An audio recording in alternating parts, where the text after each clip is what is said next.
अब प्रत्याशी तो हम नहीं तय करते हैं, केंद्रीय चुनाव समिति तय करती है, वो तय करेगी। साथियों सलाम, नमस्ते, सत श्री अकाल और जय भीम जोहार। घाटशिला दोस्तों, घाट घाट का पानी तो पिला देगा ये घाटशिला साथी। 80 में अपने चंपईदा टाइगर कुल्हानी परेशान बेचैन नहीं है, धुकधुकी उधर भी है दोस्तों, इंडिया अलायंस की तरफ, क्योंकि बड़ी खबर आ रही है साथियों। अभी आपने सुना ना, भाजपा के प्रदेश अध्यक्ष, विधानसभा में नेता प्रतिपक्ष बाबूलाल मरांडी ने क्या कहा। बिटवीन द लाइन समझिए और डिकोड कीजिए इस बात को। मतलब यही है कि बाबूलाल सोरेन गए हो बाबूलाल सोरेन। हालांकि लगातार जा रहे हैं ना, अभी फिर गए थे, अभी कल परसों भी बचवा के साथ बाबूलाल सोरेन यानी के चंपई दादा चंपई सोरेन गए थे घाटशिला। मुंह पजाए हुए हैं भैया, हमारा लड़का लड़ेगा, लेकिन ऐसा कुछ होने नहीं जा रहा। बड़ी खबर क्या ये तो सुनिए, और उधर दुखदुखी क्यों ये तो सुनिए। कांग्रेस ने भले कह दिया हो, लेकिन बालमूचू की खबर ये है, प्रदीप बालमूचू जो कि 3 बार वहां से एमएलए रहे और 1 बार भाजपा का वहां एमएलए रहा, वो भी बालमूचू के कारण, क्योंकि खड़े हो गए थे। उनका अपना वोट बैंक है प्रदीप बालमूचू का। दिल्ली बुलावा आया है, बालमूचू दिल्ली जाएंगे, लेकिन मानेंगे या नहीं मानेंगे मुझे नहीं लगता, क्योंकि उधर दिल्ली दरबार जो है यानी कि भाजपा की तरफ से कुछ इशारे उन्हें मिल गए हैं, जिसके संकेत बाबूलाल भी देते हैं। सूत्रों की अगर बात माने साथियों, तो बालमूचू भारतीय जनता पार्टी की टिकट से ये उपचुनाव लड़ेंगे घाटशिला में। ये खबर है अंदर की जो मैं बता रहा हूं। अब देखिए क्या होता है। राजनीति जो है ना, आर्ट ऑफ मतलब पॉलिटिक्स ऑफ आर्ट है, या आर्ट ऑफ पॉलिटिक्स ये कहा जाता है राजनीति के बारे में। कब या पॉसिबल, कब क्या हो जाए पॉसिबल और कब इम्पॉसिबल कोई चीज हो जाए कहा नहीं जा सकता। लेकिन हमारे साथियों ने, जीटी रोड लाइव के पॉलिटिकल एडिटर शैलेंद्र सिन्हा और हमारे पत्रकार साथी अभिषेक सिंह ने जो चीर फाड़ की है दोस्तों, हैरान रह जाएंगे आप भी, और जो बड़े बड़े दिग्गज नेता हैं पैरों तले से जमीन खिसक जाएगी। सुनिएगा सही, आप धैर्य से सुनिएगा, तभी आपको बात समझ में आएगी। मैं हमेशा कहता हूं, बात समझनी है तो सुननी तो पड़ेगी ही। तो सुनिए तो पत्रकार साथी क्या कहानी लेकर आए हैं घाटशिला की। इंडिया गठबंधन को देखिए या फिर आप एनडीए गठबंधन को देखिए, दोनों ओर से एक मुद्दे को लेकर के सियासी गर्मी उबाल पर है। बात कर रहा हूं साथियों मैं घाटशिला उपचुनाव का, जहां एक तरफ ये सही बात है कि झामुमो के लिए राहत भरी खबर है। कांग्रेस ने अपना दिशा निर्देश तय कर दिया है कि वहां से जो है गठबंधन के जो चुनाव लड़ेंगे वो झामुमो की ओर से लड़ने वाले ही कोई उम्मीदवार होंगे। वहीं दूसरी तरफ आप देखिए कि अभी भी भाजपा खेमे में, मतलब एनडीए खेमे में उम्मीदवारी को लेकर के संशय बरकरार है। इन मुद्दे पे चर्चा करने के लिए हमारे साथ आप फ्रेम में देख रहे हैं हमारे पॉलिटिकल एडिटर शैलेंद्र सिन्हा जी हैं। शैलेंद्र जी, आपसे एक बात जाननी है कि इंडिया गठबंधन के अंदर जो एक दावेदारी को लेकर के असमंजस की स्थिति बनी हुई थी, क्या वो अब स्पष्ट हो गया है?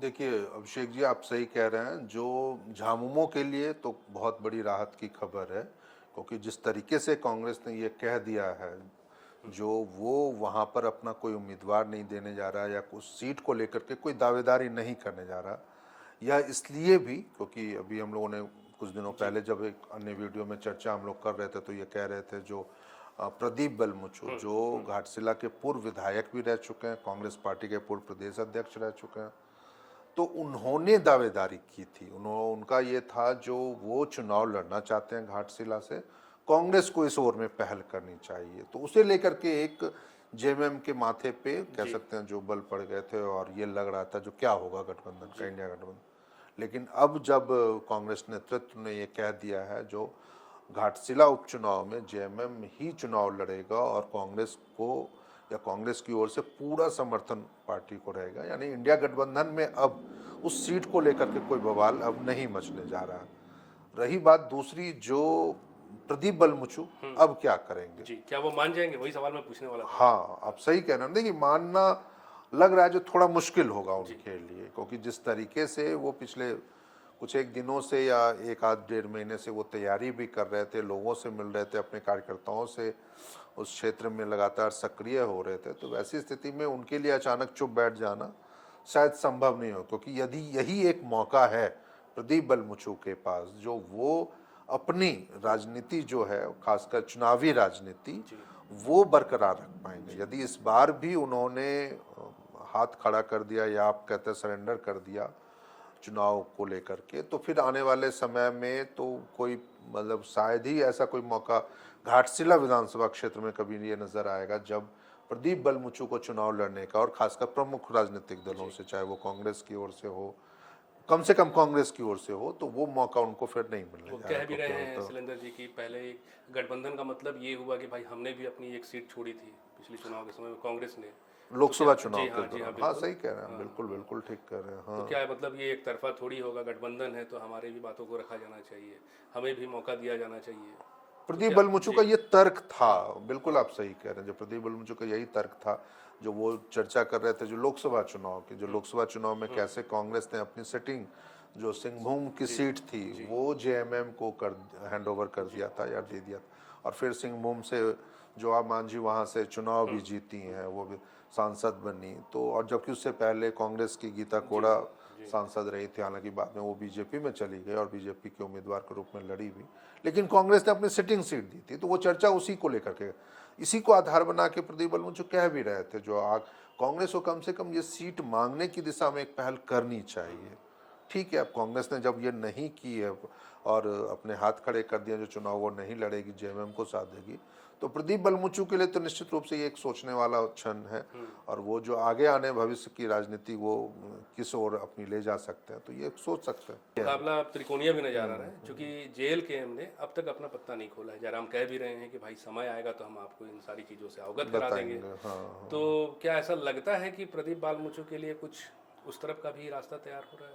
हो सकता है, देखिए इनकार आप नहीं कर सकते हैं, क्योंकि प्रदीप बलमुचू के लिए ये तो एक बात है, क्योंकि हालांकि वो अभी भी जो उनसे जुड़े करीबी लोग हैं, जब उनसे बातचीत करने की कोशिश की गई थी तो उन्होंने यही कहा था, जो अभी फिलहाल उन्होंने कोई निर्णय नहीं लिया है, क्योंकि कांग्रेस आलाकमान ने उनको बातचीत के लिए दिल्ली बुलाया है, और वो बातचीत संभवतः शायद पूजा के बाद वो हो दिल्ली में, क्योंकि ये संभावना बन रही है जो बिहार चुनाव के साथ झारखंड में भी वो घाटशिला उपचुनाव होगा, तो उसकी एक संभावना है जो वो कर सकते हैं।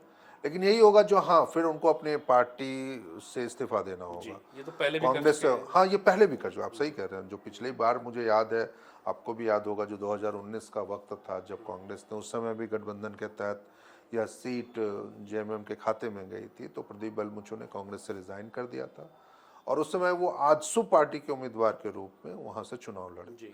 ना तो जेएलकेएम ने भी अभी तक अपने उम्मीदवार को लेकर के पत्ते नहीं खोले हैं, क्योंकि जबकि 2024 में जो चुनाव हुए थे तो उस समय जेएलकेएम उम्मीदवार रामदास मुर्मू को 8000 से ज्यादा मत मिले थे और वो तीसरे स्थान पर रहे थे।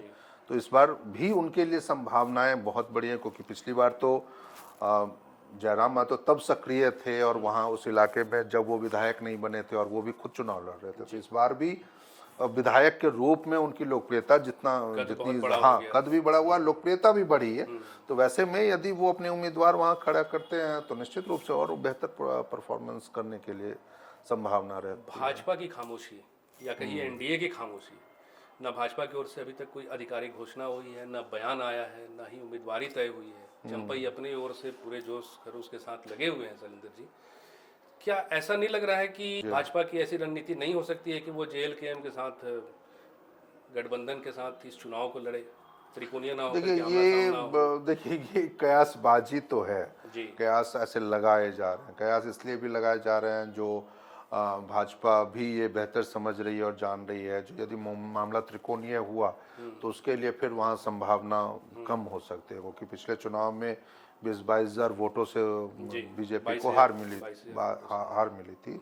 तो ऐसे में बीजेपी की तो ये निश्चित रूप से ये प्राथमिकता तो रह सकती है, या उसकी मतलब पार्टी इंटरनल जो आप कह सकते हैं रणनीति ये हो सकती है, जो वो इस मुकाबले को सबसे पहले तो आमने सामने का बनाए। तो ऐसे में जिस तरीके से, देखिए पिछले दिनों या पिछले कुछ महीनों में और अभी खासकर कुर्मी आंदोलन के दौरान जो बीजेपी का एक वर्ग या बीजेपी की ओर से जेएलकेएम को एक सिंपैथी के रूप में दिखाया गया है, पूरे आंदोलन को दिया गया।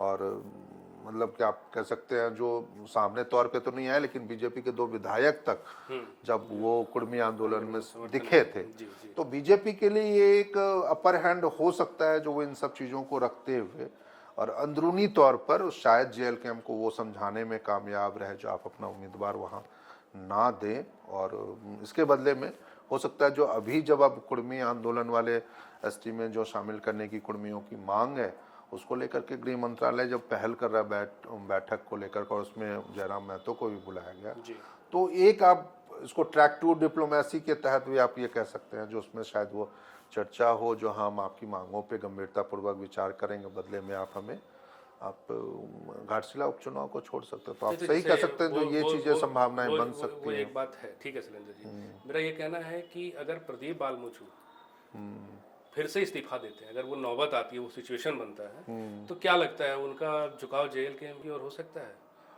देखिए, प्रदीप बालमुचु का झुकाव जेएलकेएम की ओर तभी होगा जब जेएलकेएम दावेदारी वहां करता है, चुनाव लड़ता, और इस बात का एहसास प्रदीप बालमुचु को भी हो जाए तब। लेकिन वो संभावनाएं बहुत कम दिख रही हैं, क्योंकि जेएलकेएम वैसे उम्मीदवारों के ओर शायद ना बढ़े जो पूर्व से आजमाए जा चुके हैं या हारे हुए चेहरे हैं। जैसे रामदास मुर्मू जब जिनको उन्होंने पिछली बार खड़ा किया था, वो फ्रेश चेहरा था, राजनीति नई थी, युवा हैं वो, तो उस नज़रिए से वो युवाओं को ज़्यादा लोकप्रियता या आकर्षित करने में वो कामयाब रहते हैं। तो शायद मुझे इसलिए शायद मैं कह रहा हूँ वो है भी, संशय भी है जो शायद वो प्रदीप बालमुचु पे वो ना जाए, भले वो पार्टी में शामिल हो जाए।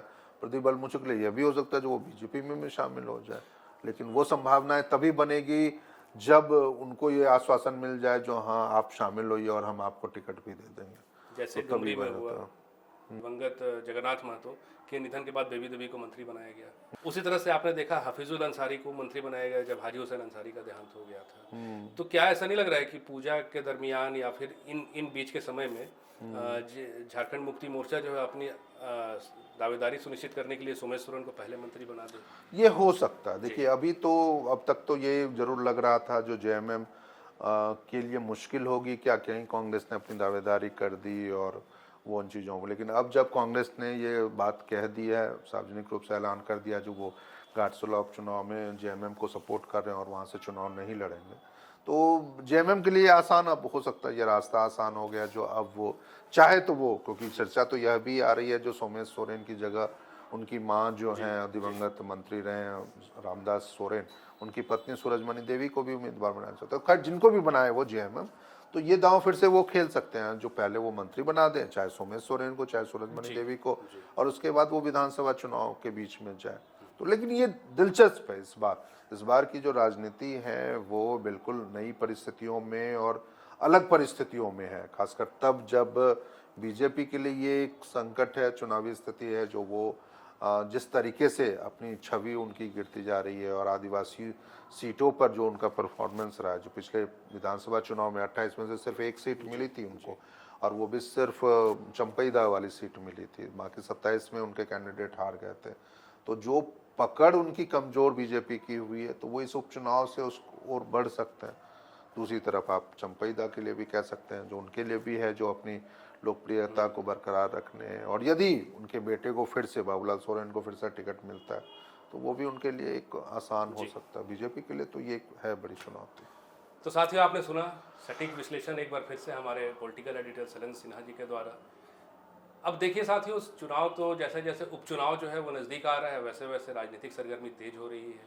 साथ ही साथ एक तरफ जहाँ रास्ता भी लग रहा है कि साफ होते जा रहा है, वहीं दूसरी तरफ आप देखेंगे तो उलझने भी बरकरार हैं। बहरहाल ये आने वाला वक्त बताएगा कि जीत किसकी होगी, हारेगा कौन। आज के लिए साथियों इतना ही। जाते जाते आपसे वही आग्रह है कि अगर आपने हमारे चैनल को सब्सक्राइब नहीं किया है तो ज़रूर से कर लीजिए, हमारे वीडियो को लाइक ज़रूर कीजिए, शेयर ज़रूर कीजिए, कमेंट ज़रूर कीजिए। आज्ञा दीजिए, नमस्कार।